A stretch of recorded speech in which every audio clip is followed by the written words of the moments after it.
আল্লাহর হাবিবের মজলিসে যে মুনাফিকগুলো ছিল তাদের ব্যাপারে ওহী নাজিল হওয়ার আগে রাসূলুল্লাহ নিজেও জানতেন না কোন লোকটা মুনাফিক। কারণ যারা মুনাফিক ছিল আল্লাহর হাবিবের সাহাবীদের ভিতরে যারা গাপ্পি মেরে বসে থাকলো, ওই মুনাফিকদের মাথাও টুপি আছে, তাদের মুখেও দাড়ি আছে। ইদা কামু ইলাস সালাতি কামু কুসালা, এই আয়াত প্রমাণ করে ওই মুনাফিকরা রাসূলের সাথে জামাতে নামাজও পড়তো, তারা জিকির আজকার করত, তাসবিহ তাহলিল পড়ত। এই লোকগুলো রাসূল সাল্লাল্লাহু আলাইহি ওয়াসাল্লামের মজলিসে মুসলমানদের সাথে মিলেমিশে থাকতো। কেন? এবার আল্লাহ তাআলা বলেন ইউখাদিউনাল্লাহ ওয়াল্লাযীনা আমানু, তারা আল্লাহ এবং মুমিনদেরকে ধোঁকা দিতে চায়, তাই তারা তাদের মূল চরিত্র লুকায়া রাখছে। তারা আসলে আল্লাহ এবং ইসলামে বিশ্বাসী না, কিন্তু তারা সুবিধা আদায়ের জন্য মুসলমানের সাথে একসাথে থাকতো, চান্স পাইলে ইসলামের বিরুদ্ধে অবস্থান নিত, তাদের অন্তরকে আল্লাহর কাছে সুপর্দ করতে পারে নাই। ওয়া ইয়াখদাউনা ইল্লা আনফুসাহুম,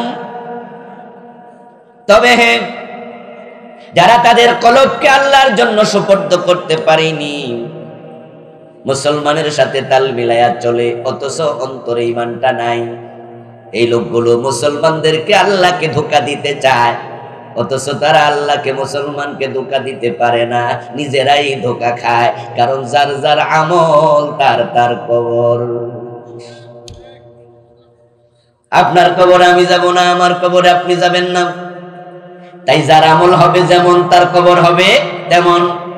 ওরা আল্লাহর সাথে ধোঁকাবাজি করেছে, আল্লাহকে ধোঁকা দেয়া যায় না। মুমিনদের সাথে তাল মিলায়া নামাজ পড়ছে, মসজিদে নামাজ পড়ার জন্য নামাজি গেল, আবার যে বেটা জুতা চুরি করা চিন্তা, সেও তো নামাজির মতো টুপি মাথা দিয়ে মসজিদে গেল। যখন সিজদা যায় তখন নামাজি আল্লাহকে পায়, আল্লাহর কাছে যায়। কালান নবী সাল্লাল্লাহু আলাইহি ওয়াসাল্লাম আকরাবু মা ইয়াকুনুল আবদু মির রাব্বিহি ওয়া হুয়া সাজিদ, সহিহ মুসলিমের হাদিস। প্রিয় নবীজি বলতেছেন, বান্দা যখন সিজদায় যায় তখন সে আল্লাহর কাছে চলে যায়। এখন নামাজি সিজদায় যাইয়া কার কাছে গেল? কিন্তু যে বেটা জুতা চুরি করতে গেছে হেতে কি সিজদায় যায় নাই? হে আল্লাহর কাছে গেছিনি তো ঠকলো কেডা? আসল নামাজি ঠকছে। এই জন্য মুনাফিকরা মুসলমানের সাথে একসাথ হয়ে থাকে, ওরা মুসলমানের ক্ষতি করতে পারে না, ক্ষতিটা তার নিজের। সে যখন আল্লাহর সামনে হাজির হবে কিয়ামতের দিন, তখন তার অন্তর আল্লাহ যখন সাকনি মাইরা শেখবে, দেখবে অন্তরটাতে ঈমানটাই নাই।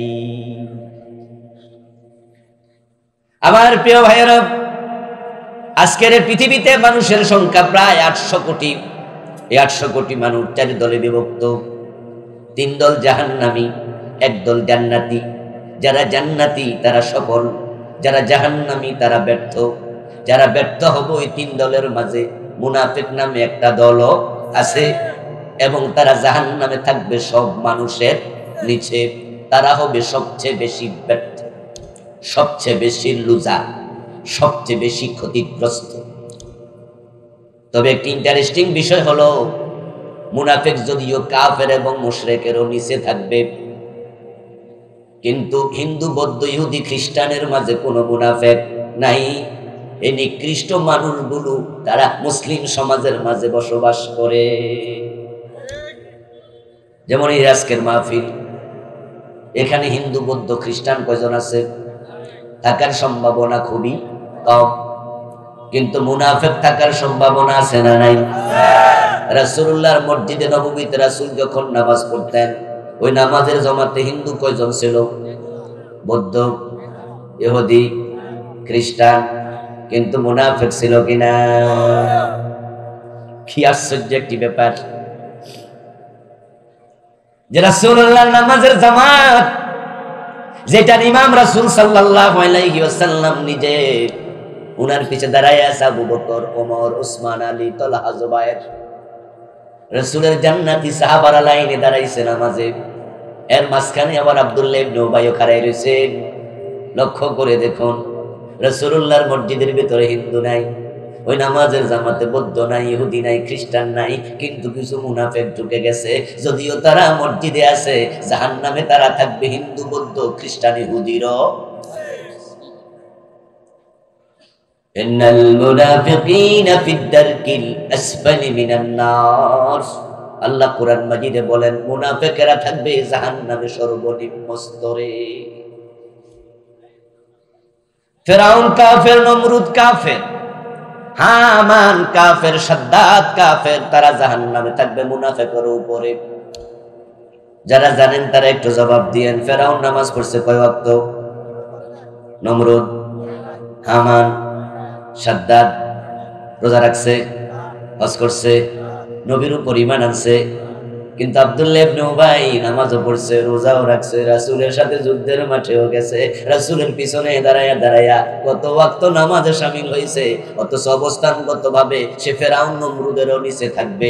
এতে বোঝা যায় আল্লাহর কাছে ফেরাউন নমরুদ ইহুদি খ্রিস্টানের চেয়ে মুনাফিক বড় নিকৃষ্ট। কিছু মানুষ রাসূলুল্লাহর জামানায় এমন ছিল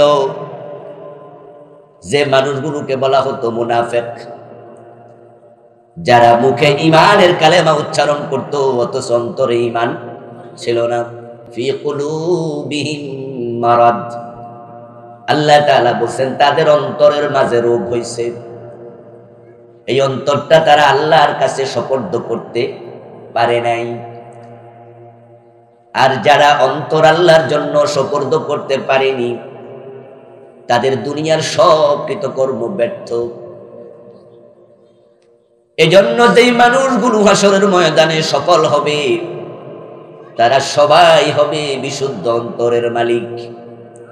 রোগাক্রান্ত অন্তরওয়ালারা হবে ব্যর্থ।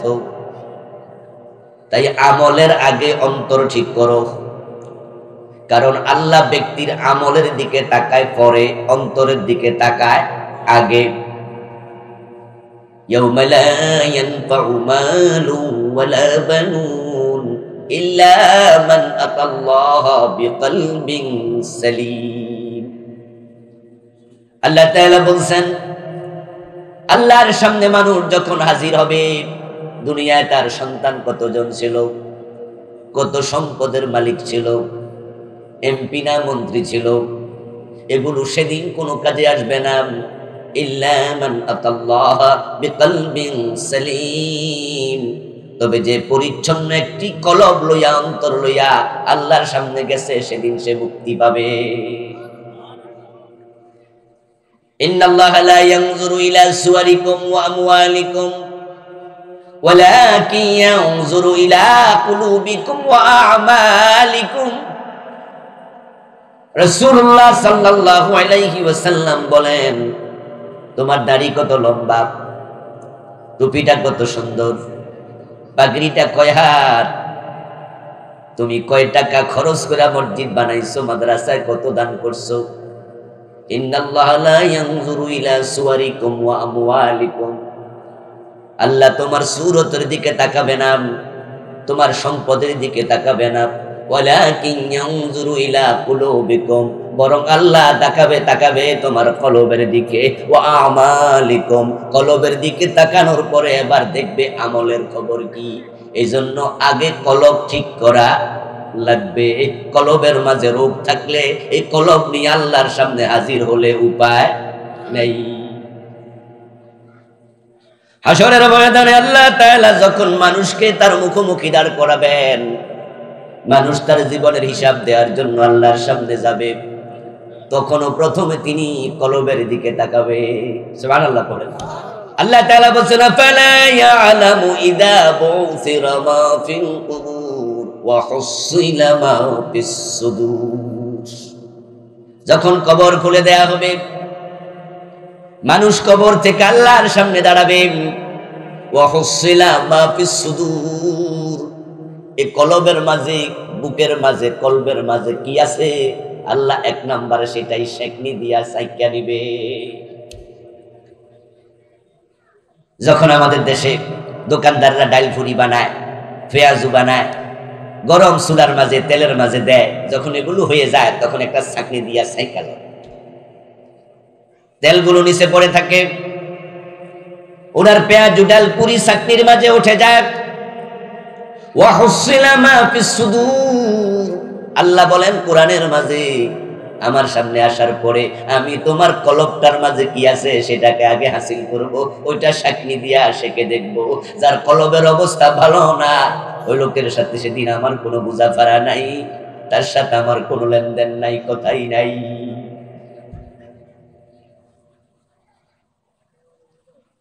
ও প্রিয় ভাইয়ারা, তাম পৃথিবীর মানুষগুলো 4 ভাগে বিভক্ত।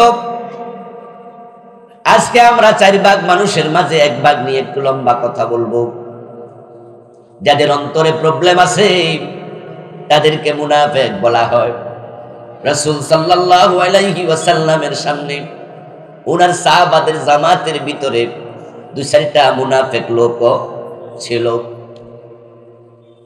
ফি কুলুবিহিম মারাদ, তাদের সমস্যাটা ছিল তাদের কলবে।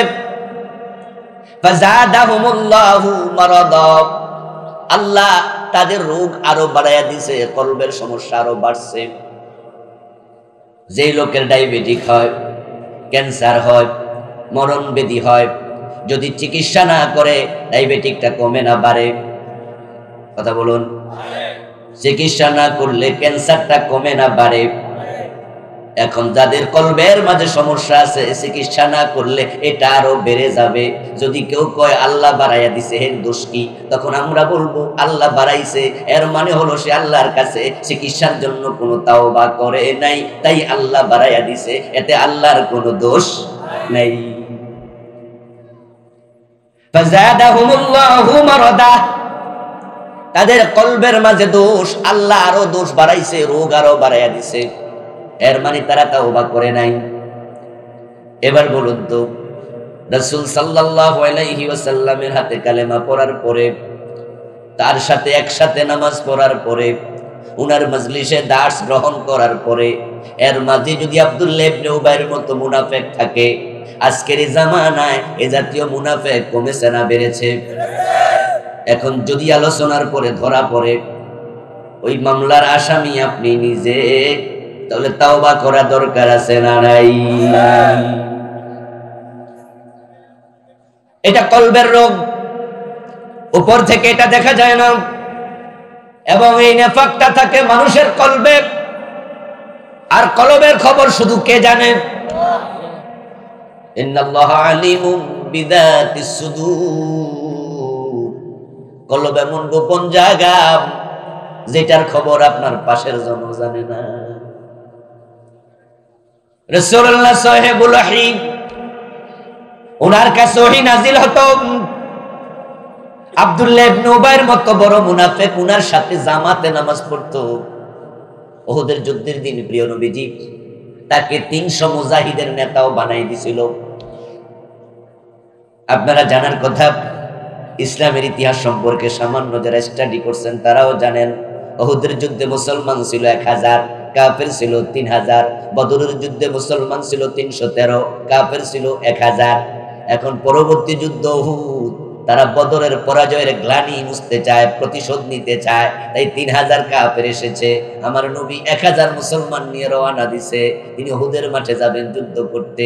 300 জনের নেতা আব্দুল্লাহ ইবনে উবাইরে বানাইছে।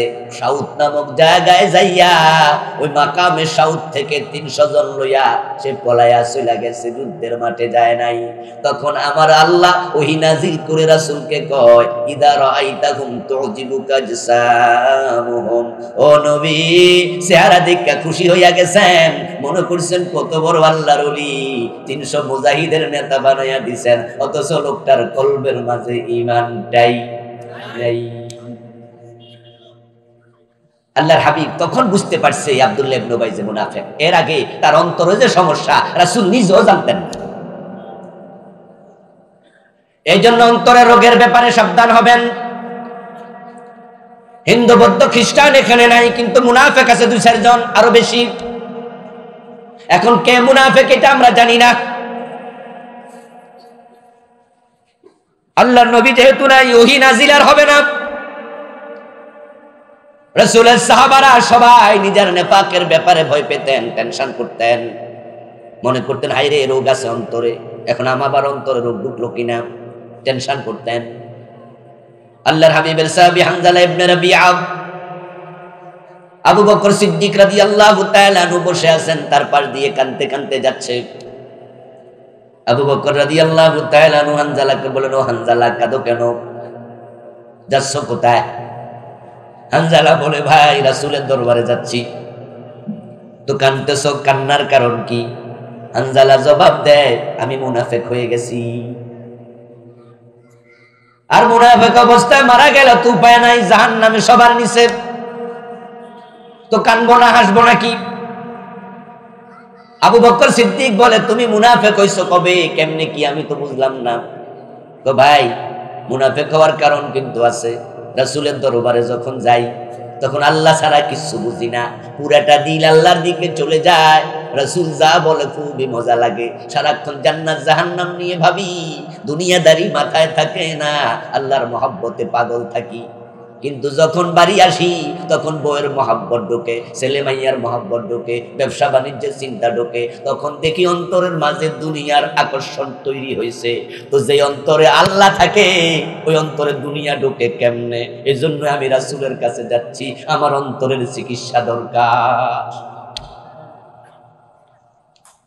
এই কথা শুনে আবু বকর সিদ্দিক বলে, তাহলে আমারও তো যাওয়া দরকার, কারণ এই মামলার আমিও তো আসামি, আমারও তো একই হালত তৈরি হয়, তো আমিও তো মুনাফিক হয়ে গেছি। এখন দুইজন মিলে রাসূল সাল্লাল্লাহু আলাইহি সাল্লামের কাছে গেলেন। আল্লাহর হাবিবের কাছে গিয়ে আবু বকর এবং হানজালা দুইজন বলছে, ইয়া রাসূলুল্লাহ, আমরা তো মুনাফিক হয়ে গেছি। আল্লাহ রাসূল বলল, এটা কেমন কথা, কেমনে মুনাফিক হইছো? তখন এই কাহিনী শুনাইল। আল্লাহর হাবিব বলে, না না না, এটা নেফাক না, এটা অন্তরের হালের পরিবর্তন।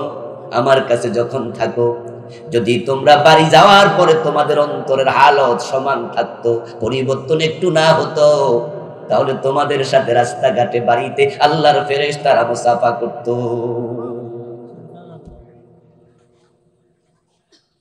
রাসূলের সাহাবারা টেনশন করে, নিজে মুনাফিক হয়ে গেল কিনা, অন্তরে রোগ ঢুকলো কিনা। আল্লাহর হাবিব সাল্লাল্লাহু আলাইহি ওয়াসাল্লামের একজন বিখ্যাত সাহাবী ছিলেন, নাম ছিল হুযায়ফা, বাবার নাম ইয়ামান। তো হুযায়ফা ইবনুল ইয়ামান রাদিয়াল্লাহু তাআলা আনহু, যাকে বলা হতো সাহিবু সিররিন নবী, রাসূলুল্লাহর গোপন তথ্য ভান্ডার। প্রিয় নবীজি সাল্লাল্লাহু আলাইহি ওয়াসাল্লাম ওই হুযায়ফার কাছে গোপন তথ্যগুলো বলতেন, যেগুলো আবু বকর ওমরের কাছে সব খুলে রাসূল বলতেন না। এক একজন সাহাবীর এক এক রকমের ফজিলত ছিল, তার মাঝে হুযায়ফার ফজিলত ছিল, উনি রাসূলের গোপন তথ্যগুলো সংরক্ষণ করতেন। অন্যান্য সাহাবারা জানতো হযরত হুযায়ফার কাছে রাসূল গোপন কথা বেশি বলে। মদিনায় কারা কারা মুনাফিক ছিল আল্লাহ তাআলা ওহীর মাধ্যমে বিশ্ব নবীকে জানাইছে পর্যায়ক্রমে। এখন রাসূলুল্লাহ গোপনে হুযায়ফার কাছে তাদের নাম বইলা গেছে। হুযায়ফা মুনাফিকদেরকে চিনতেন, যেটা ওমর আবু বকর চিনতেন না সবাইকে। হযরত ওমর যখন খলিফাতুল মুসলিমিন, হযরত ওমরের সময় যদি কোনো মানুষ মারা যেত আর লোকজন ওমরের কাছে আসতো, হুজুর আপনি তার জানাজার ইমামতি করেন, ওমর বলতেন আগে হুযায়ফার কাছে যাও, হুযায়ফারে গিয়ে বলো অমুক মারা গেছে, তার জানাজার নামাজ পড়ার জন্য আপনারে দাওয়াত দিলাম। হুযায়ফা যদি বলে ঠিক আছে, তাহলে আমার কাছে খবরটা দিও, আমিও তার জানাজার নামাজের ইমাম হব। আর হুযায়ফা যদি বলে যাব না, তাহলে আমার কাছে আর আইসো না, আমিও যাব না। এর কারণ ওমর জানতেন হুযায়ফা তো মুনাফিকদেরকে চিনে, তো যদি ওই লোকটা মুনাফিক হয় হুযায়ফা তার নামাজের জানাজা পড়তে রাজি হবে না। তার নামাজে জানাজার নামাজ হুযায়ফা পড়বে না। তিনি সব জানতেন কে কে মুনাফিক। একদিন হযরত হুযায়ফা রাদিয়াল্লাহু তাআলা আনহু ওমর ডেকে বললেন, হুযায়ফা আপনার কাছে আমি একটি প্রশ্ন করব আজকে, আনশুদুকা বিল্লাহ, আল্লাহর কসম দিয়া প্রশ্নটা করতেছি, আপনি উত্তর জানলে আমাকে জানাবেন ইশারা ইঙ্গিতে হলেও। আর রাসূল নিষেধ করলে জানানো দরকার নাই।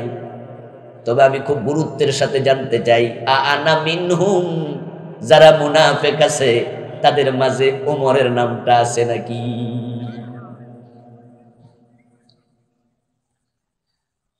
হযরত হুযায়ফা ইবনুল ইয়ামান রাদিয়াল্লাহু তাআলা আনহু বললেন, ওয়াল্লাহি লা, আল্লাহর কসম করে আমিও জবাব দিলাম, আপনার নাম সেখানে নেই।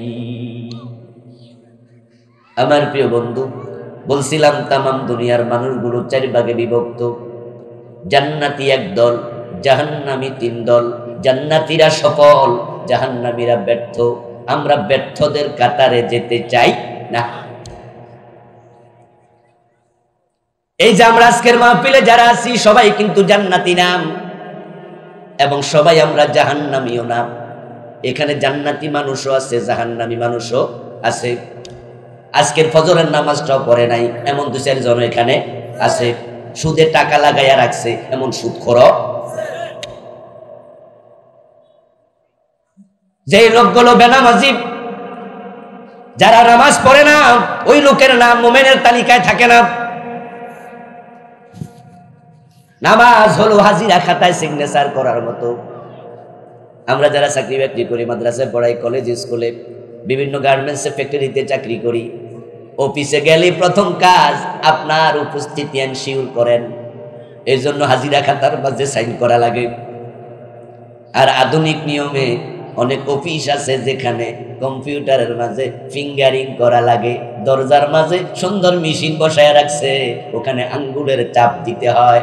এখন চাপ দিলেই কয় ঘন্টা, কয় মিনিট, কয় সেকেন্ডে ঢুকছেন যাবে। নামাজ হচ্ছে আপনার হাজিরা এনশিওর করা। রাতের বেলা ঘুমালেন, ঘুমের মাঝে আপনি মূলত মরা ছিলেন। এজন্য তো ঘুমাতে যাওয়ার আগে আমরা যে দোয়াটা পড়ি, দোয়াটা কি? আল্লাহুম্মা বিসমিকা আমুতু ওয়া আহইয়া। বাংলা অর্থ কি? আল্লাহ তোমার নামে আমি মরলাম, আমুতু মাউতুন থেকে, আল্লাহুম্মা বিসমিকা, আল্লাহ আপনার নামে, আমুতু আমি মরতেছি, ওয়া আহইয়া এবং আমি আশা করি আপনার নামের বরকতে আবার জীবিত হব সকালে। এই জন্য বলা হয় মাউত, ঘুম হলো মৃত্যুর ভাই সহোদর। মানুষ যখন ঘুমায়া থাকে তখন ঘুমন্ত ব্যক্তির পাশে দাঁড়াইয়া যদি আপনি গল্প গুজব করেন, ঘুমের লোক শুনে নাকি? ঘুমন্ত লোকের পাশে যদি আপনি দাঁড়াইয়া আপনি যে কোনো কাজ করে ফেলেন, সে ঘুমাইয়া আছে, আপনার মানি ব্যাগের টাকা নিয়ে যাবে, আপনি জানবেন না। ঘুমন্ত মানুষের পাশে দাঁড়াইয়া যে কোনো গোপন কথা 1-2 জন কথা বলে চলে গেছে, ওই ঘুমন্ত বেডারে সকালে জিগাইবেন, সে কইব আমি তো ঘুমেছিলাম, আমি তো কিছু টের। এই জন্য ঘুম হলো মৃত্যুর সহোদর, মৃত্যুর ভাই। তা আপনাকে সকালবেলা আল্লাহ ঘুম থেকে জাগাইয়া দিছে, মানে আপনার রুটা আল্লাহ ফিরাইয়া দিছে। মানুষ যখন ঘুমায় দেহ থেকে রূহ বের হয়ে যায়। এজন্য ঘুমন্ত ব্যক্তি স্বপ্ন দেখে। আপনি ঘুমাইছেন, এখানে স্বপ্নে দেখছেন যে আপনি দুবাই ঘুরতেছেন, সৌদি আরব চলে গেছেন, এরকম স্বপ্ন দেখেন না? এই স্বপ্নটা আপনার রুহের কাজ, এটা দেহের কাজ না। আপনার দেহটা পড়ে আছে বিছানায়, রুহটা সফর করছে, সায়ের করছে। ওখানে কোনো অকারেন্স ঘটলে, কোনো বিষয় হলে সেটা রুহের সাথে ঘটে, আর সেটাকে স্বপ্ন বলে। ও প্রিয় ভাই, রুহটা ছিল না দেহে, তবে দেহের মাঝে রুহের একটা তাসির ছিল, প্রভাব ছিল। কলকটা নড়তেছে তাই আপনি জিন্দা। যখন কেউ আপনাকে ডেকে দিল তখন রুহটা এত তাড়াতাড়ি ফিরে, এটার গতি বিদ্যুতের চেয়েও বেশি, তাই আপনি সজাগ হয়ে ওঠেন। এখন সজাগ হওয়ার পরে আপনি ফজরের নামাজে দাঁড়াবেন, ওযু করে আপনার নাক, আপনার কপাল আল্লাহর কুদরতি পায়ের মাঝে, আল্লাহর কদমের মাঝে আপনি ঠেকায়া দিবেন। ওই ঠেকায়া দিয়া আপনি যে মুমিন তালিকার মাঝে নাম তুলবেন, হাজিরা খাতা সাইন করবেন। এখন যে লোক আজকে ফজরের নামাজটা পড়ে নাই, যদি জোহরের আগে মারা যায়, তার নামটা মুমিনের তালিকায় নেই। যে জোহর পড়ে নাই, আসরের আগে মারা যাবে, মুমিনের তালিকায় নাম ঢোকে নাই। দিনে 5 বার সাইন করা লাগবে, 5 বার।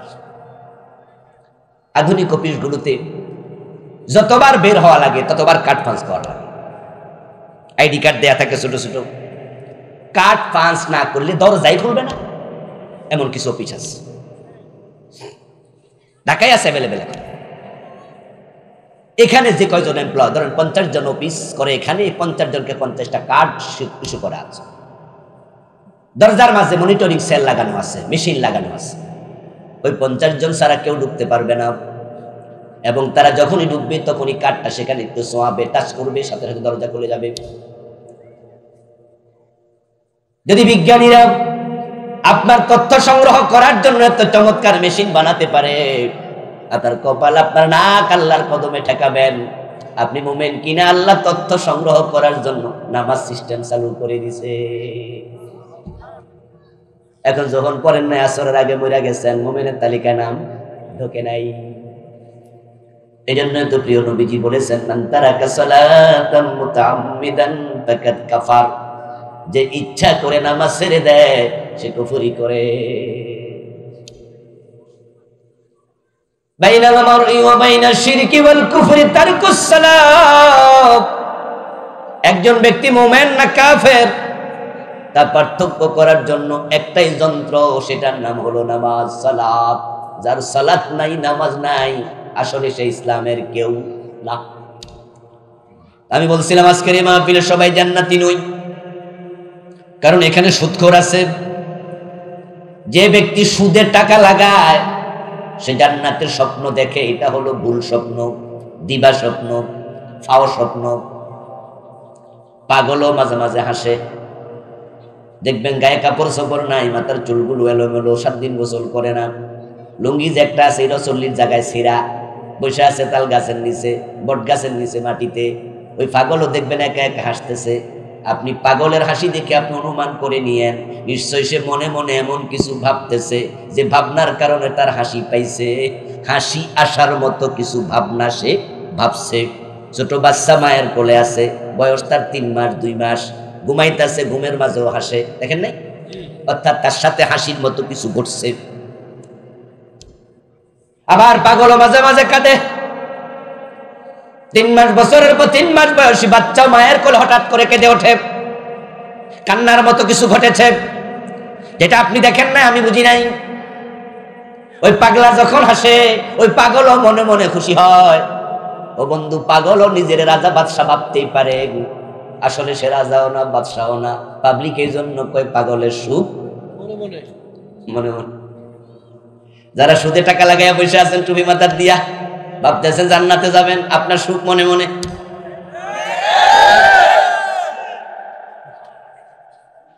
লিররিবা 73 বাবা আইসারু আন ইয়ানকিহার রাজুল উম্মাহ। প্রিয় নবী সাল্লাল্লাহু আলাইহি ওয়াসাল্লাম বলেন, সুদ খেলে 73টা গুনাহ হয়, সবচেয়ে ছোটটা হলো নিজের মায়ের সাথে জিনা করা। যে বেটা বিষ খাইয়া মরে তার ব্যাপারে আমরা আফসোস করি, কামটা করলো কি। যে ফাঁসিতে ঝুলে মরে আমরা আফসোস করে বলি কাজটা করলো কি। এমন গুনাহ করলো যা থেকে তাওবার সুযোগ আর নেই। বিষ খাইতে খাইতে মরলো, তাওবা করবো কেমনে? ফাঁসিতে রশিতে ঝুলে মরলো, তাওবা করবে কেমনে? এখন তার জন্য আফসোস করলেন, গুনাহ করতে করতে মরলো। আর যে সুদে টাকা লাগাইছে ওই অবস্থায় মরলো, সে তো মায়ের সাথে জিনা করতে করতে মরলো।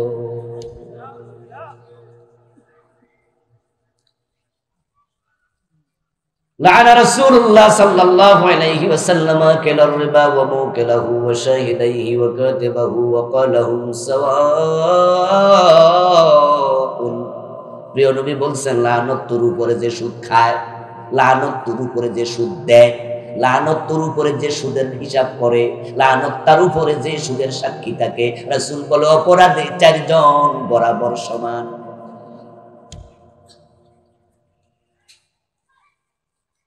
সবাই জান্নাতি এখানে নয়, আবার এখানে জান্নাতি মানুষও আছে আলহামদুলিল্লাহ। 5 ওয়াক্ত নামাজ পড়ে, 1 ওয়াক্ত ছাড়ে না। বসে না পড়লে দাঁড়ায়, দাঁড়ায় না পারলে বসে পড়ে। অসুস্থ বেশি, বসে পড়তে পারে না, শুইয়া শুইয়াও পড়ে, এরপরও নামাজ কাজা করে না। এমন লোক এখানে আছে। কম খায়, হারাম খায় না, কষ্টে থাকে, অন্যের সব নষ্ট করে না, ওজনে কম দেয় না, মালে বেজাল দেয় না, কুড়ে ঘরে ঘুমায়, প্রাসাদ বানানোর কল্পনা করে না, অল্পে খুশি, বেশি টাকা দরকার নাই, কম খাইয়া থাকে। গরিব রিক্সাওয়ালা রাস্তার পাশে দাঁড়াইয়া রিক্সা দাঁড় করে নামাজ পড়ে ফেলে, নৌকা চালায়, নৌকার মাঝে গামছা বিছায়া নামাজ পড়ে, কৃষি কাজ করে, ক্ষেতের আইলে দাঁড়াইয়া গামছা বিছায়া নামাজ পড়ে, রিক্সা চালাইয়া চৈত্র মাসে রোজা রাখে, এমন 2-4 জন আল্লাহর বান্দাও আছে। এগুলো জান্নাতি মানুষ, এগুলো সফল মানুষ। 1000 কোটি টাকা আছে, বাড়ি আছে, গাড়ি আছে, বিঘা বিঘা জমি আছে, এমপি মন্ত্রীর ক্ষমতাটাও আছে, কোন বিশ্ববিদ্যালয়ের ভিসি বিশাল চেয়ারটাও আছে, কিন্তু মুমিনের তালিকায়, জান্নাতীদের তালিকায় নামটা ঢুকাতে পারোনি। তুমি ব্যর্থ, তুমি ব্যর্থ, তুমি ব্যর্থ। তোমার এই এমপি মন্ত্রীদের ক্ষমতা, টাকা পয়সা, জমি, গাড়ি, বাড়ি কিচ্ছুর দাম নাই, কারণ চোখ বন্ধ হলে সব শেষ, সব শেষ, সব শেষ। আর চোখ বন্ধ হবে কখন? কোন সিগন্যাল লাগান, আজকে হতে পারে, আজকে, এখনো। আর থাকার জন্য ঘর নাই, খাওয়ার জন্য খাবার নাই, পরিধান করার জন্য কাপড় নাই, মানুষের বাড়িতে ভাড়া থাকে, বস্তির মাঝে কোন রকমে ছোট্ট একটা টঙ্গরের মতো ঘর তুলে থাকে, সরকার বস্তি ভাঙ্গা দিলে ফুটপাতে ঘুমায়, এত গরিব, রিক্সা যে চালায় সেটাও নিজের না, রিক্সাটাও ভাড়া চালায়, এমন গরিব মানুষও কত গরিব যে একটা রিক্সা কেনার টাকাও নাই। এমন গরিব লোক বাংলাদেশে আছে না? অনেক আছে, যে ঘর নাই, বাড়ি নাই, রিক্সাটাও নিজের না। কিন্তু লোকটা যদি ইমানদার হয়, ইসলামওয়ালা হয়, সে জান্নাতীদের তালিকায় নাম ঢুকায় রাখতে পারে, সে সফল, সে সফল, সে সফল। কারণ তার চোখ বন্ধ হবে যখন, তখন থেকে জান্নাতের ফেরেশতারা ফুলের মালা দিয়ে বরণ করবে। তার সবচেয়ে ছোট জান্নাত যদি হয়, সেটাও পৃথিবীর মতো 10 দুনিয়ার সমান হবে। এখন ব্যর্থ মানুষগুলোকে, সেগুলো একটু আগে বলি। 1 নাম্বার ব্যর্থ, যে কুফরি করবে, যে কাফের, যে মুশরিক, সে হলো ব্যর্থ। কাফের, মুশরিক এগুলো কাছাকাছি শব্দ। কাফের মানি আল্লাহর একত্ববাদ অস্বীকার করা, মুশরিক মানি আল্লাহর সাথে অন্যকে শরীক করা। দুইটা একই কথা, কাছাকাছি। এজন্যই মক্কার যারা মূর্তি পূজক ছিল, তাদেরকে কোরআন মাজিদে সূরা কাফিরুনে আল্লাহ মুশরিক এবং কাফের একসাথে বলছে, বলিয়া আইয়ুহাল কাফিরুন লা আ'বুদু মা তা'বুদুন। ও কাফেরেরা, তোমরা যে মূর্তি পূজা করো, আমরা সে মূর্তির ইবাদত করি না। তাহলে মূর্তি পূজা যারা করে তাদেরকে আমরা স্বাভাবিকভাবে মুশরিক বলি। কি বলি? যেমন হিন্দুরা কি পীরের পায়ে সিজদা যারা দেয়, তাদেরকে আমরা কি বলি? মুশরিক। অথচ আল্লাহ তাদেরকে ডাক দিলেন কাফিরুন বলে। এতে বোঝা যায় কাফের মুশরিক এগুলো একই সমার্থবোধ। তাহলে যারা কাফের, যারা মুশরিক, তারা হবে জাহান্নামী। 2 নাম্বার, যারা মুলহিদ, আল্লাহর অস্তিত্বটাই স্বীকার করে না, এমন কিছু লোক জমিনে আছে যারা জান্নাতও বিশ্বাস করে না, জাহান্নামও বিশ্বাস করে না। তারা বলে আল্লাহ বলতে কেউ নাই। নাউযুবিল্লাহ। ওদেরকে বলা হয় মুলহিদ। ওরা এথেইস্ট, নাস্তিক। নাস্তিকও কিছু পৃথিবীতে আছে, এগুলো ব্যর্থ, জাহান্নামী। তাসলিমা নাসরিনের নাম শুনেছেন? ওর দল এখন লোক বেড়ে গেছে, অনেক বেড়েছে। একসময় কম ছিল, বাংলাদেশে নাস্তিক ছিল না বললেই চলে। এই দেশটা শাহজালাল, শাহ মাকদুম খান জাহানালীর দেশ। তো এই দেশের মানুষ তো ঘুম থেকে ফজরের আজান শুনে শুনে সাজাগ হয়, রাতে আবার এশারের আজান শুনে নামাজ পড়ে ঘুমাতে যায়। এই দেশের বক্তব্যের পাশ দিয়ে কোনো হিন্দু যদি নিয়মিত হেঁটে যায়, তখন তারা হাঁটতে হাঁটতে সূরা ফাতিহা হিন্দু বেড়াও মুখস্থ করে আলায়। এদেশের আবহাওয়াটা ইসলামী। এই জন্য এদেশে আলহামদুলিল্লাহ নাস্তিক খুব একটা ছিল না। তাসলিমা নাসরিন যখন ফার্স্ট ওপেন ইসলামের বিরুদ্ধে সমালোচনা শুরু করে, তখন এদেশের আপামর মুসলিম জনতা তাসলিমার বিরুদ্ধে আন্দোলন করেছিল। 90-এর দশকে আপনারা সবাই যারা আমার সমবয়সী তারা জানেন যে সেখানে বাংলাদেশের মানুষ এতটাই তীব্র আন্দোলন করেছিল, তাসলিমা নাসরিন দেশ থেকে পালাতে বাধ্য হয়েছিল। আহমদ শরীফ নাস্তিক ছিল, কবির চৌধুরী ছিল, সালমান রুশদি ইরানের একজন নাস্তিক স্যাটানিক ভার্সেস লিখেছিল। এইভাবে কিছু মানুষ জমিনের উপরে আছে যারা বলে আনসিন ইজ নাথিং। ওরা অতি ভাবুক টাইপের, অতি দার্শনিক। তারা সব কিছু যোগের অঙ্ক মিলাইয়া তারপরে বিশ্বাস করে। ওরা আল্লাহকে নাকি অনেক খুঁজছে, খুঁজা নাকি পায় নাই। তো না পাইয়া হেরা কয় যা দেখি না তা মানি না। এগুলো কপাল পোড়া। কোন বুদ্ধিমান মানুষ কখনো নাস্তিক হতে পারে না, কারণ আমাদের সবকিছুর একটা লিমিটেশন আছে। আপনি সবকিছু অঙ্কের হিসাবে মিলাইতে যাইয়েন না, কারণ সবকিছু অঙ্কের হিসাবে মিলাইয়া প্রুভ করে প্রমাণ করে আপনি বিশ্বাস করতে পারবেন না। আপনার যে ব্রেন, আপনার ব্রেনের একটা কি আছে, সীমাবদ্ধতা আছে। আপনার চোখের সীমাবদ্ধতা আছে, আপনার মগজের সীমাবদ্ধতা, দেখার সীমাবদ্ধতা, শোনার সীমাবদ্ধতা। আপনি সব কিছু অঙ্কের হিসাবে পারবেন না। এজন্যই তো সূরা বাকারাতে মুমিনের পরিচয় আল্লাহ যখন দিলেন তখন বললেন ওয়ায়ুমিনুনা বিল গায়ব। যারা মুমিন হবে তারা কিছু বিষয়কে না দেখে বিশ্বাস করবে, গায়েবের উপর বিশ্বাসী। আচ্ছা, এখন যদি কেউ, আপনারা এখানে যারা আছেন, আপনারা যদি কেউ একজন বলেন যে জান্নাত জাহান্নাম না দেখলে মানতাম না, আচ্ছা আপনারা আমি দেখাইতে পারবো? কোন হুজুরে দেখাইতে পারবো? তো আপনি নাস্তিক না হইয়া হবেন। ওয়ায়ুমিনুনা বিল গায়ব, যারা মুমিন হয় তারা গায়েবে বিশ্বাসী হবে। মানুষ দুনিয়াতে কত কিছু দেখে না। ও পৃথিবীর বাসীরা শোনো, আজকের বিজ্ঞান বলেছে, চিকিৎসা বিজ্ঞান বলেছে, মানুষ বেঁচে থাকার জন্য অক্সিজেন থাকা কম্পালসারি। অক্সিজেনের জরুরত, প্রয়োজনীয়তা করোনা আসার পরে আমরা আরো বেশি বুঝছি, কারণ বাংলাদেশের হাসপাতালেও অক্সিজেনের অভাবে কত রোগী করোনায় মরছে। আচ্ছা, এই যে আমরা এখানে বসে আছি, বলুন তো এই মাঠে অক্সিজেন আছে না নাই? এখানে অক্সিজেন আছে? এটা দেখছেন কে কে? হাত তোলা দেন। অক্সিজেন দেখা যায়? তো যদি কেউ বলে আনসিন ইজ নাথিং, যা দেখি না তা মানি না, তো ওই বেটার অক্সিজেন বিশ্বাস করাবো কেমন? আচ্ছা, গোলাপ ফুল নাকের কাছে নিলে কি গন্ধ আছে? কিন্তু এক হাত দূর থেকে যদি કોઈ গন্ধ দেখান, দেখাইতে পারবেন? কত কিছু তো দেখা যায় না।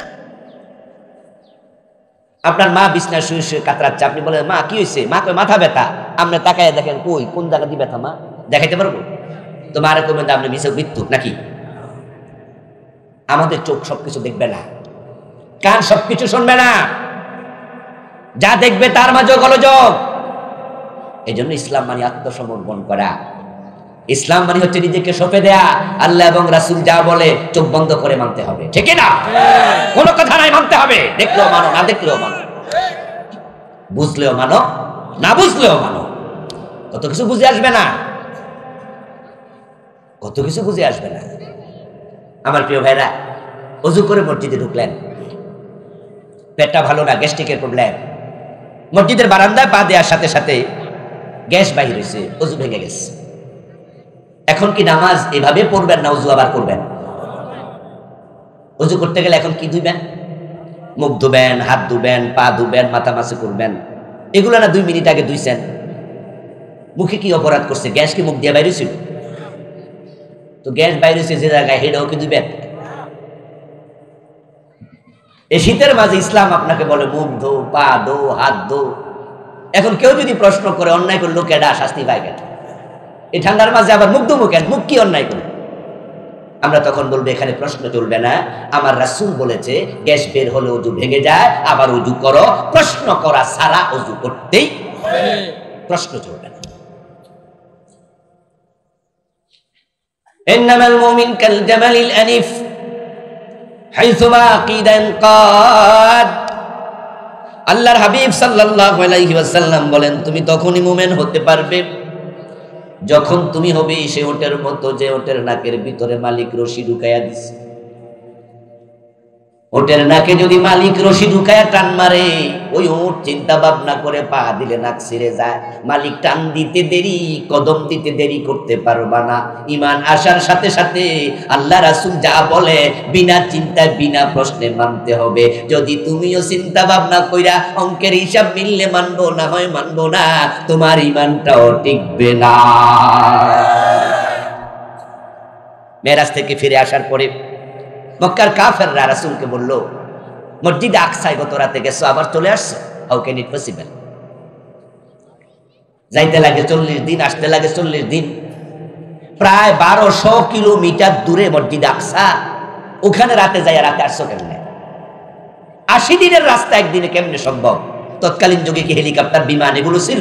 ঠেলা গাড়িও তো ছিল, ওট অথবা গাদা অথবা ঘোড়া। মক্কার লোকেরা এটা মানেনি, আবু জাহেল আবু লাহাব বিশ্বাস করেনি, বরং সবাই হাততালি দিয়ে হাসছে।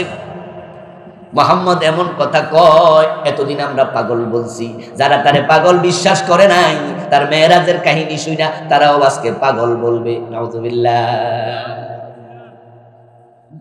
এবং এই পাগল কথাটা আবু বকর মুখ দিয়া বাইর করা লাগবে। আবু জাহেল আবু বকরের কাছে লোক পাঠাইছে। এতদিন আমরা বলেছি মুহাম্মদ পাগল, গণক, জাদুকর, কত কিছু, এই আবু বকরকে বিশ্বাস করাতে পারি নাই। আজকে আবু বকরকে ডাকো। গত রাতে মসজিদ আকসায় গেছে, আবার রাতে নাকি চলে আইছে। এই কথা শুনে আবু বকর আমাদের সাথে তাল মিলাই আজকে পাগল বলবে। নাউযুবিল্লাহ। এই ধারণা কইরা তারা আবু বকরের কাছে লোক পাঠাইছে। আবু বকর সিদ্দিক আসলেন। রাসূলুল্লাহ সাল্লাল্লাহু আলাইহি ওয়াসাল্লাম আবু বকরকে বলল, আবু বকর, গত রাতে আমি মেরাজে গেছি, মসজিদ আকসায় গেছি, ওখান থেকে আমি আসমানে গেছি, প্রথম আকাশ, দ্বিতীয় আকাশ, তৃতীয় আকাশ, চতুর্থ আকাশ, সিদরাতুল মুনতাহা সফর করছি, জান্নাত জাহান্নাম দেখেছি, তারপরে রাতের বেলায় আবার সুবহে সাদেকের সময় ফিরে আসছি। আবু বকর শোনার সাথে সাথে কয়, সাদাক্তা ইয়া রাসূলুল্লাহ, হে রাসূল, আপনি যা বলেছেন সবই সত্য।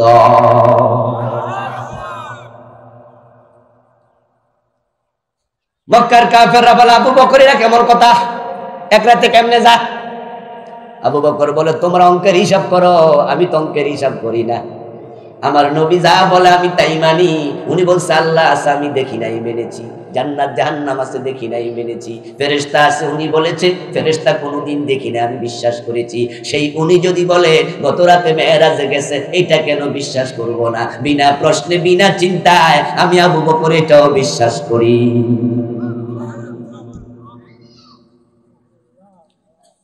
আমার প্রিয় ভাই, এটা ঈমান। অথচ মুলহিদ গুলো, নাস্তিক গুলো অঙ্কের হিসাব মিলায়, ওগুলো কপাল পরা জাহান্নামী।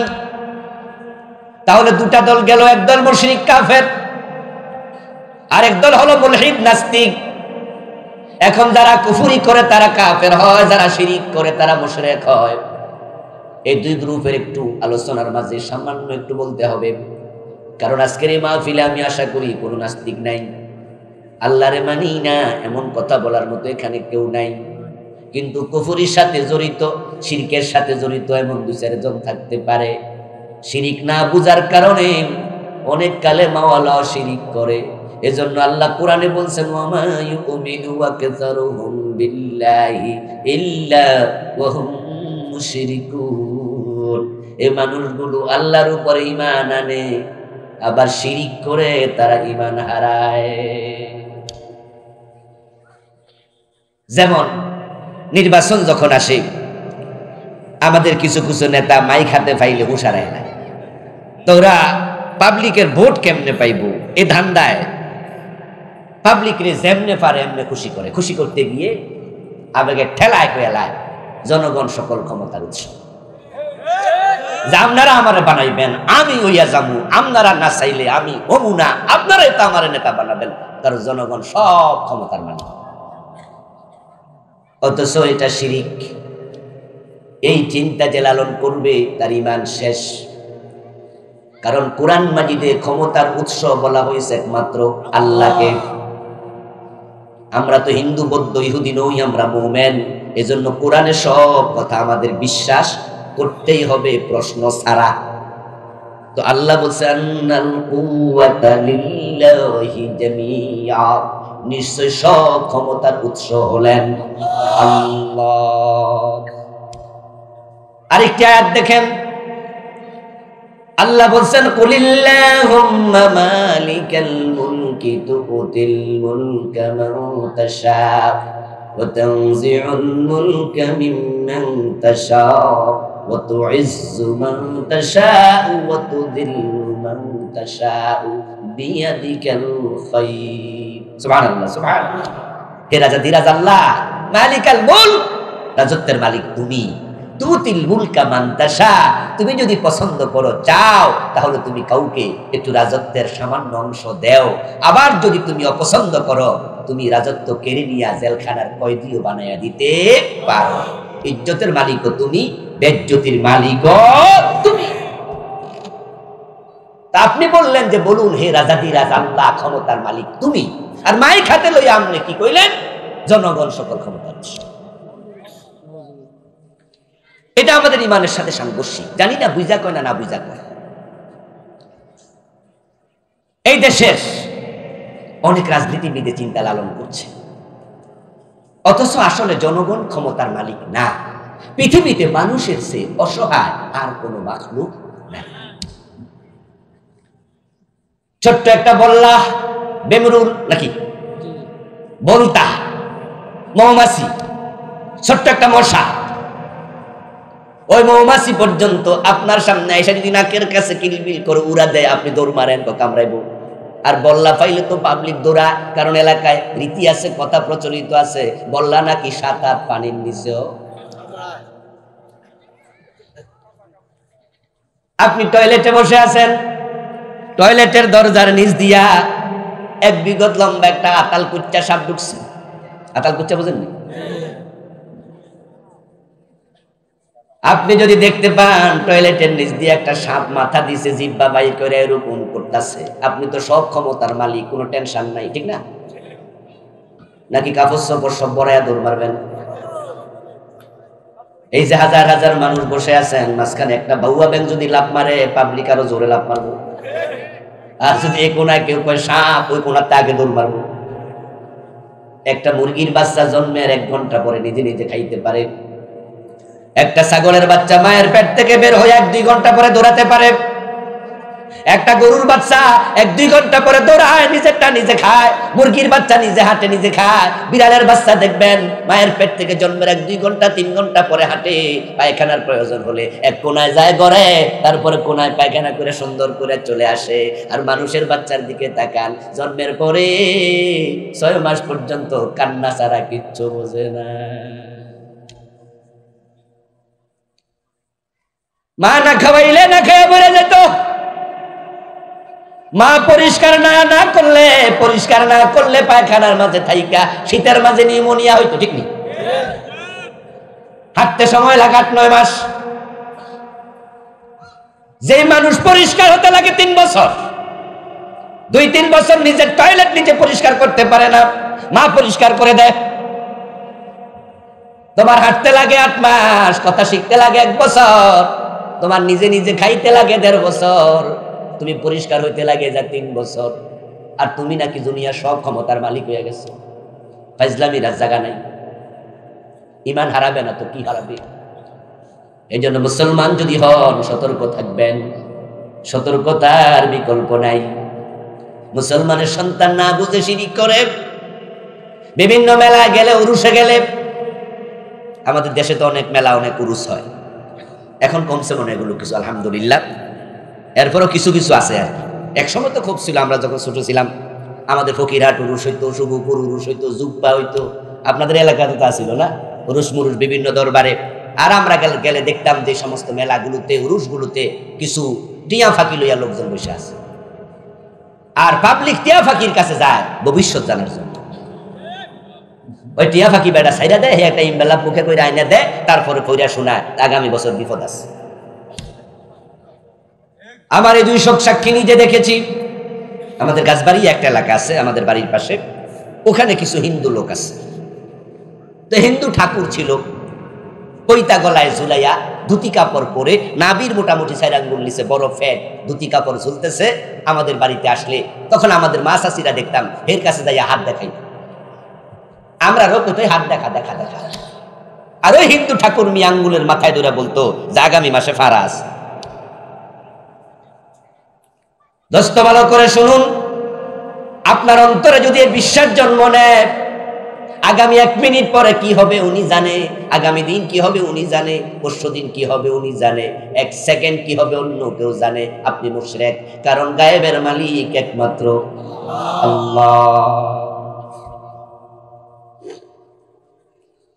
ওয়া মা তাদরি নাফসুম বিআইয়ি আরদিন তামুত ওয়া মা তাদরি নাফসুম মাযা তাকসিবু গাদা কুল লা ইয়ালামু মান ফিস সামাওয়াতি ওয়াল আরদিল গায়বা ইল্লাল্লাহ।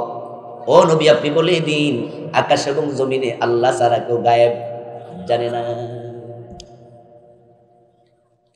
হিন্দুদের দুর্গা পূজা আসলে কিছু মুসলমানের সন্তান ঈমান হারায়, মুশরিক হয়। এই যে গত মাস 2 আগে হিন্দুদের দুর্গা পূজা গেল, কোন হিন্দু মুশরিক হয় নাই নতুন করে, ঈমান হারায় নাই নতুন করে। হিন্দু মিয়ার আগে ঈমান নাই, আগে মুশরিক। কিন্তু তালে পইরা উলালে পইরা ছাগলের 3 নাম্বার বাচ্চার মতো লাপাইয়া কিছু নেতা, কিছু মুসলমানের সন্তান ঈমান হারাইছে। হিন্দুদের দুর্গা পূজা আসলেই তারা স্লোগান দেয়, ধর্ম যার যার উৎসব সবার। এটা এখন বাংলাদেশের সিলেবাসে ঢুকাই দিছে, সিলেবাস প্রাইমারি স্কুলের সিলেবাসের বইতে এই স্লোগান ঢুকাইছে। ওই ঈমান তো প্রাইমারিতে শেষ।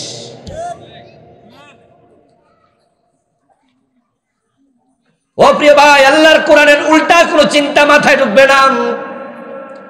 কোরআন হাদিসের উল্টা কোনো কর্ম মুসলমান করবে না। কোরআনের স্লোগান হলো লাকুম দীনুকুম ওয়ালিয়া দীন। এই আয়াত কে না মুখস্থ পারে? সূরা কাফিরুন সবাই পারেন। বাংলা অর্থ হলো তোমার ধর্ম তোমার, আমার ধর্ম আমার। দুইটা এক না আলাদা? জোরে বলুন, এক না আলাদা? তাহলে স্লোগান হবে ধর্ম যার উৎসব তার। কিন্তু আপনি এসব কি বললেন? ধর্ম যার যার উৎসব না, সবাই। পূজা কখনো মুসলমানের উৎসব হতে পারে না। আমার প্রিয় ভাই, মসজিদে যাই আল্লাহরে সিজদা দেয়, আবার দরবারে যাইয়া পীরের পায়ে সিজদা দেয়, এমন লোক বাংলাদেশেও আছে। নাঙ্গলকোট লাকসামেও 2-4 জন আছে। মাজারে সিজদা দেয় এমন লোক এই দেশে পাওয়া যায়, অথচ ইবাদতের মালিক শুধু কে? শিরক নিয়ে লম্বা আলোচনা করার সময় আজকে নাই। আমরা মৌলিক আলোচনায় কিছু কথা বলে শেষ করব। শিরক নিয়ে আমার লেখা বই আছে, আমি 29টা শিরক লিখেছি। ছোট্ট একটা বই আমার আছে। এই বইটা আপনারা হয়তো আগে পেয়েছেন অনেকে, যারা পান নাই আজকে নেবেন আমার ড্রাইভারের কাছে। আমার মোট লেখা 7টি বই আছে। নতুন এসেছে একটি ওহিরানায় পরকাল, 400 পৃষ্ঠায় লিখেছি, অনেক লম্বা বই, গত নভেম্বরে এসেছে।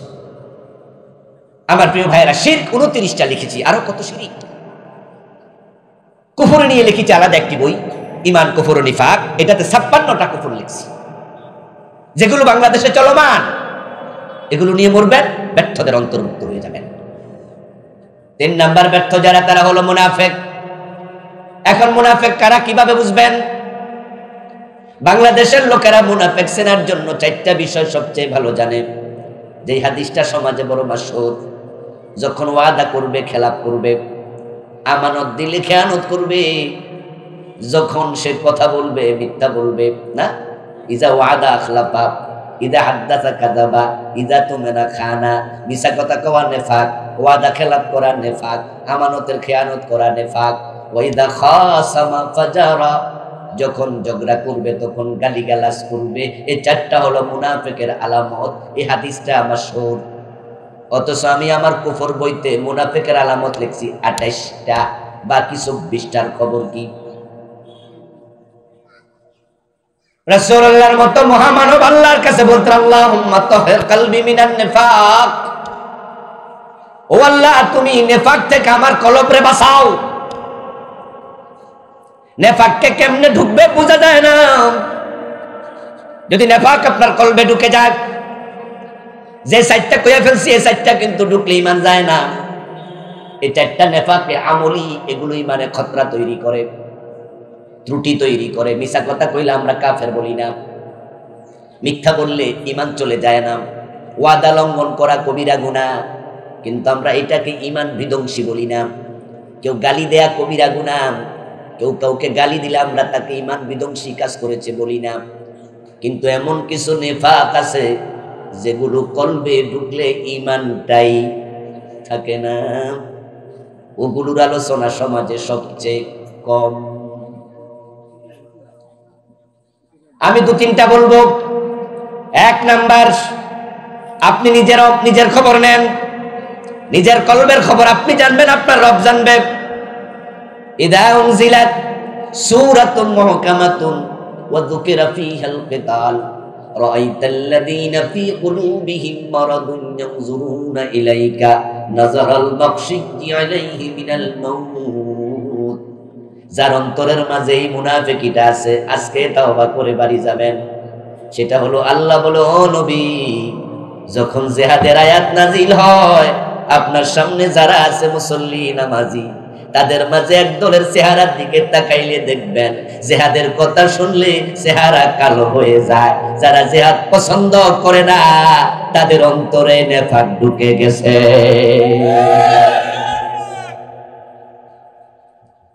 জিহাদের কথা শুনলে জঙ্গিবাদের গন্ধ পায়, এমন লোক বাংলাদেশেও আছে না নাই? মাঝে মাঝে টেলিভিশন চ্যানেলে দেখবেন অমুক জায়গায় 5 জন জঙ্গি ধরা পড়ছে, তারপরে এবার নিচে দেখবেন স্ক্রলে লেখা উঠতেছে 1 নাম্বার অপরাধ 5টা বোমা পাওয়া গেছে, এরপরে কমা 3 কেজি গান পাউডার পাওয়া গেছে, তারপরে কমা, তারপরে লিখবে তার কাছে কয়টা জিহাদি বই পাওয়া গেছে। এরকম খবর কি আপনারা দেখেন নাই? হ্যাঁ, পত্র পত্রিকায় খবর এগুলো আসে। আমাদের দেশের কথা বলছি। এখানে 3টা বিষয় অপরাধ তার সাব্যস্ত। প্রথম 2টার সাথে আমরা একমত। সিভিলিয়ানের কাছে বোমা পাওয়া যাবে, এটা অপরাধ। বোমা থাকবে সেনাবাহিনীর কাছে, যারা যুদ্ধ করবে, ঠিক না? এই জন্য যদি কোনো সিভিলের কাছে বোমা পাওয়া যায়, তাকে ধরো, তাকে জেলে দাও, জঙ্গির মামলা দাও, সন্ত্রাসী বানাও, যা ইচ্ছা তা করো, আমাদের কোনো আপত্তি নাই।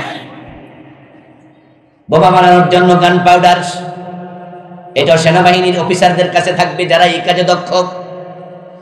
সিভিলিয়ানের কাছে কেন গান পাউডার পাওয়া যাবে? মামলা দাও, ধরো, জেল দাও, আমাদের আপত্তি নাই। কিন্তু 3 নাম্বার জায়গায় সকল মুসলমানের গৌর আপত্তি থাকতে হবে। জিহাদি বই পাওয়া গেছে, এই জাতীয় মামলা চলবে না, কারণ জিহাদ একটা ইবাদতের নাম। আপনারা একটু যারা বুঝেন তারা বলবেন কোরআনের মধ্যে জিহাদের আয়াত আছে কিনা? 1 2টা না, শত শত। তো তাহলে জিহাদি বই পাওয়া গেলে কোরআন ফাইলও কি মামলা দিবেন? জিহাদ এবং জঙ্গিবাদ কখনো এক জিনিস নয়, পাশ্চাত্য ষড়যন্ত্রের অংশ। ওই CNN, Reuters, BBC, voice of America, ভারতের রক, আমেরিকার CIA, ইসরায়েলের মোসাদ, আল কুফরু মিল্লাতুন ওয়াহিদা, সবগুলো কাফের এক। তারা হিসাব করে দেখেছে মুসলমানদের হাতে যতদিন পর্যন্ত জিহাদের তলোয়ার ছিল, ইসলামের ইতিহাস বলে ততদিন মুসলমান গেছে যেখানে, বিজয় পায়ে চুমু দিয়েছে সেখানে। মুসলমানরা যতদিন জিহাদ করেছে, অর্ধ পৃথিবীতে তারা শাসন করেছে। আর যখন থেকে মুসলমানের হাত থেকে জিহাদের তলোয়ার পড়ে গেছে, তখন থেকে মুসলমান মারি খাওয়া শুরু। আর তার সবচেয়ে বড় প্রমাণ আমাদের মধ্যপ্রাচ্যের ফিলিস্তিন। গত 3 মাসে হাজার হাজার মুসলমান মেরে ফেলেছে, অথচ চারিদিকে মুসলিম রাষ্ট্র। এখন তারা ভয় পায় না। ইসরায়েল মুসলমান মারে কোন সাহসে? সাহস পাইল কোথায়? কারণ ইসরায়েলের লোকেরা জানে মুসলমান এখন জিহাদ ভুলে গেছে। আপনারা ইসলামের ইতিহাস সম্পর্কে যারা সামান্য জানেন, তারাও জানেন যে মুসলমানরা আরব থেকে তারিক বিন জিয়াদের নেতৃত্বে 4000 মুজাহিদ স্পেন গিয়েছিল, স্পেন বিজয় করেছিল। সেখানে 800 বছর কালেমার পতাকা পতপত করে উড়িয়েছিল। স্পেনের বিজয়ের ইতিহাস একটু পড়বেন, গুগলে গেলেই পাবেন। আজকে পড়বেন, বাড়ি যাওয়ার সময় থাকলে বিকালে। আমি এই বিষয়ে 2-1 মিনিট কথা বলবো, শুনবেন? আচ্ছা, তার আগে মাহফিল কমিটি আপনাদের কাছে একটু সহযোগিতা চেয়েছে, যেহেতু একটি মসজিদ পুনর্নির্মাণ কল্পে আজকের এই মাহফিল। আল্লাহর ঘর মসজিদের জন্য আমাদের সহযোগিতা করা দরকার আছে কিনা? দরকার আছে। 10 মিলে করি কাজ, ঠিক না? তাআওয়ানু আলাল বিররি ওয়াত তাকওয়া। একজন উঠবেন না প্লিজ, আমরা আলোচনার শেষ দিকে চলে আসতেছি। পকেটে একটু হাত দেন, যে যা পারেন, 10, 20, 50, 100, 1000, আল্লাহ যতটুকু তৌফিক দিছে। এই যে কিছু ভলান্টিয়ার ভিতরে ঢুকে গেছে, ওদের কাজ ওরা করুক, আপনারা সহযোগিতা করেন, আমরা আমাদের কথা সামনে আগাই। স্পেনের প্রেসিডেন্ট ছিল রোডারিক। ও আজ কিছু বাড়ি নিয়েন, কি নাম বললাম? আবার বলুন, কি? হ্যাঁ, রোডারিক। সে ছিল খ্রিস্টান। স্পেনে মুসলমান ছিল সংখ্যায় বড় কম। মুসলিম নারীদের ইজ্জত রোডারিকের খ্রিস্টান সৈন্যরা লুটে নিত। একদিন কোন এক মুসলিম নারী আরবের বাদশার কাছে এক ব্যবসায়ী কাফেলার মাধ্যমে একটা চিঠি পাঠাইছে। ও আরবের বাদশা, তোমরা সেখানে নাকে তেল দিয়ে ঘুমাও, কত আরামে পৌপলামে লইয়া থাকো, বাদশাহী করো, আর শুধু ঈমান আনার কারণে আমি মুসলিম, তাই রোডারিকের সৈন্য আমার ইজ্জত কেড়ে নিয়েছে। আমি কি তোমার থেকে কোনো সহযোগিতা পেতে পারি না? একজন মুসলিম বোনের চিঠি পেয়ে আরবের তৎকালীন বাদশা হযরত তারিক বিন জিয়াদ রাদিয়াল্লাহু তাআলা আনহুকে 4000 সৈন্য সাথে নিয়ে আরব থেকে স্পেনে পাঠিয়ে দিছে। ডিঙ্গি নৌকায় চড়ে স্পেনে চলে গেলেন। স্পেনে যাওয়ার পরে তারিক বিন জিয়াদ আদেশ করলেন, সবগুলো নৌকার পালগুলো আগুন লাগায়া দাও। সবগুলো পাল আগুন লাগায়া পোড়ায়া দিল। তারপর তারিক বিন জিয়াদ বললেন, নৌকাগুলোর পাটাতন ছিদ্র করে নৌকাগুলো পানিতে ডুবাইয়া দাও। সবগুলো নৌকা সাগরে ডুবাইয়া দিল। এবার 4000 সৈন্যের সামনে দাঁড়ায়া তারিক বিন জিয়াদ রাদিয়াল্লাহু রাহমাতুল্লাহি আলাইহি একটা ভাষণ দিলেন। ওই ভাষণে আল্লাহর প্রশংসা, রাসূলের উপর দরুদ। তারপরে তিনি বললেন, আইনাল মাফার, ও মুসলমান সৈন্যরা, পালানোর কোনো জায়গা আর নাই, সব নৌকা ডুবাইয়া দিছি। সুবহানাল্লাহ বলেন ভাইরা। বলতেছে যে নৌকায় করে আমরা আসছি, আমাদের নৌকা সব ডুবাই দিছি। কারণ আমি জানি প্রচন্ড যুদ্ধ যদি হয়, তোমাদের মাঝে যার ঈমান দুর্বল, সে হয়তো যুদ্ধের মাঠ থেকে পালায়া এই নৌকায় করে আবার আরবে চলে যাইবা, তাই সব নৌকা ডুবাইয়া দিছে। এখন যাওয়ার জায়গা নাই, সমুদ্রে ঝাঁপ দিয়ে আত্মহত্যা দিতে হবে, মরতে হবে, আত্মহত্যা করতে হবে, অথবা সামনে রোডারিকের সৈন্য যদি আসে, বীর দর্পে যুদ্ধ করে শহীদ হওয়া লাগবে। এখন বেছে নাও, শাহাদাত না আত্মহত্যা।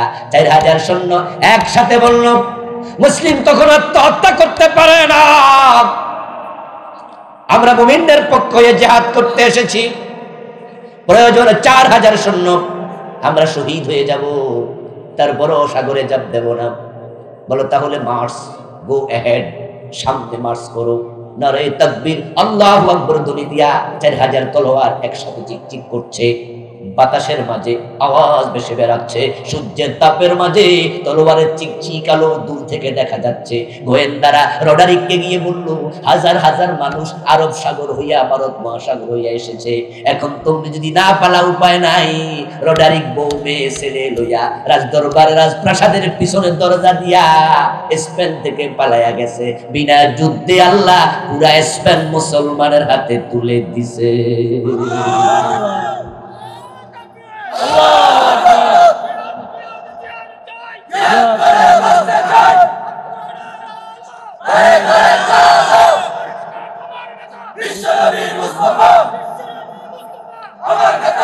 আমার ভাই,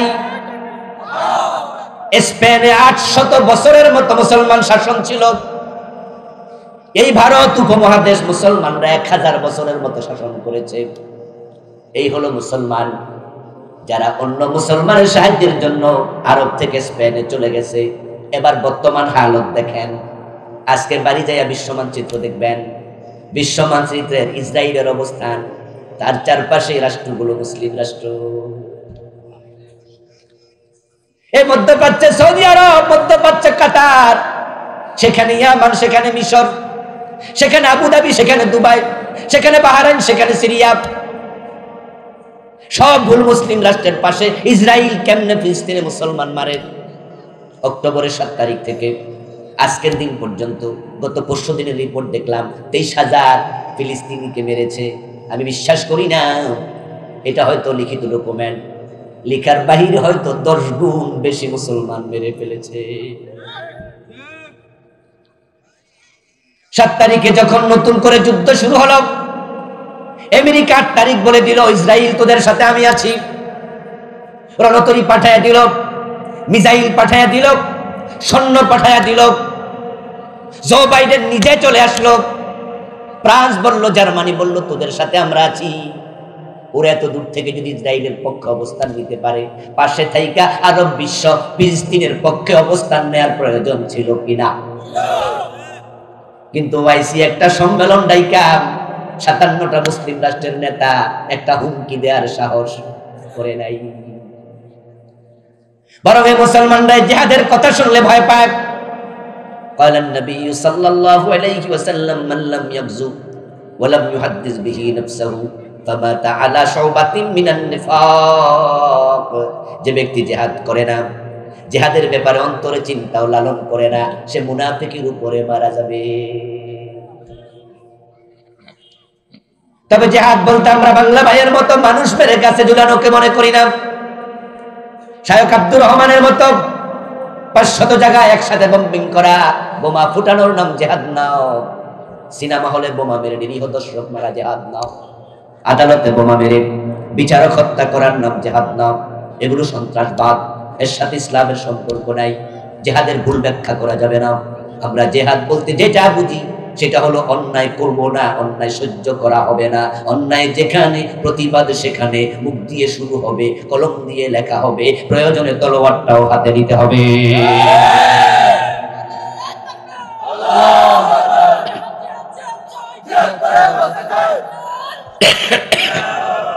আমার বন্ধু, এখন আপনি আজকের মাহফিলে আছেন, এই জিহাদের ওয়াজ করলাম 5-7 মিনিট।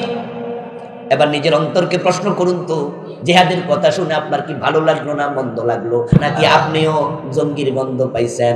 যদি আপনার অন্তরটা জিহাদের পক্ষে নড়ে না উঠে, আল্লাহর কসম, আল্লাহর কসম, আপনার অন্তরে মুনাফিকি ঢুকেছে।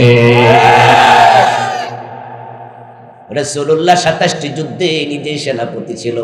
রাসূল যদি আজকে বেঁচে থাকতো, ফিলিস্তিনে রাসূল যুদ্ধ করতে যাইতো। আহ্বান আসলে বাংলাদেশ থেকে আমাদেরও যাওয়া লাগতোই।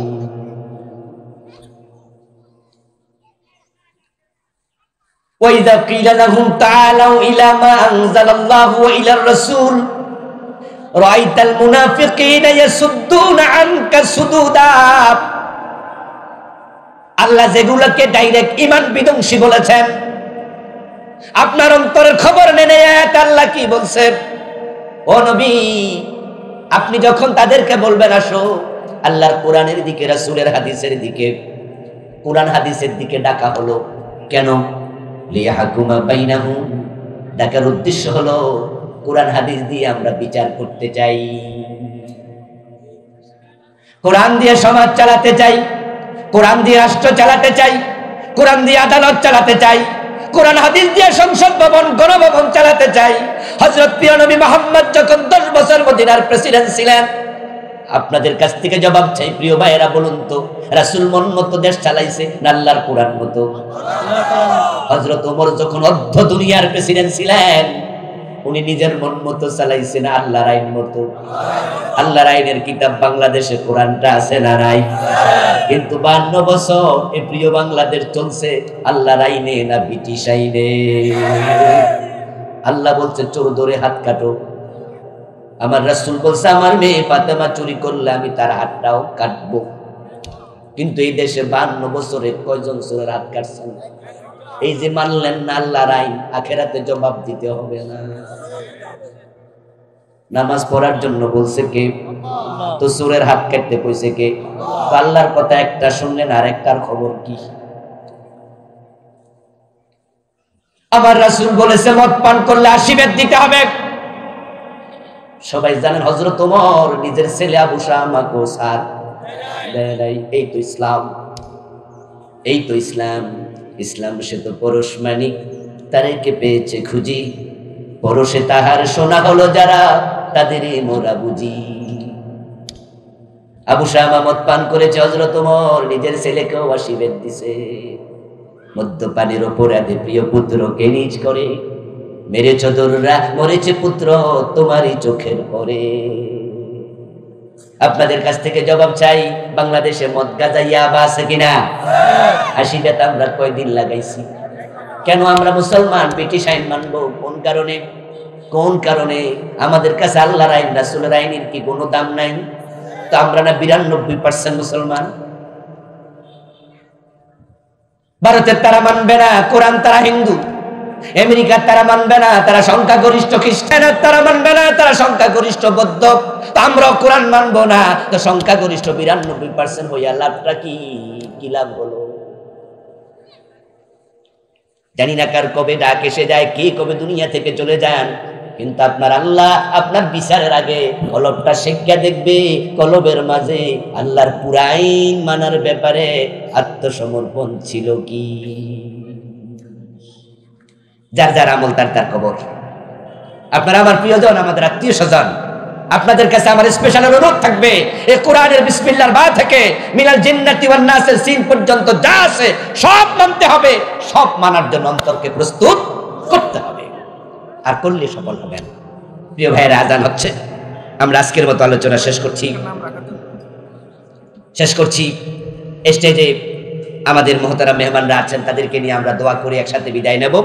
প্রিয় ভাইরা, আমার গাড়িটা ওই যে সামনে কালো গাড়িটা আছে, আমার লেখা স্টেজে বই নিয়ে এসেছে। স্টেজে আপনারা বইগুলো পাবেন, যারা নিতে চান দোয়ার পরে নেবেন।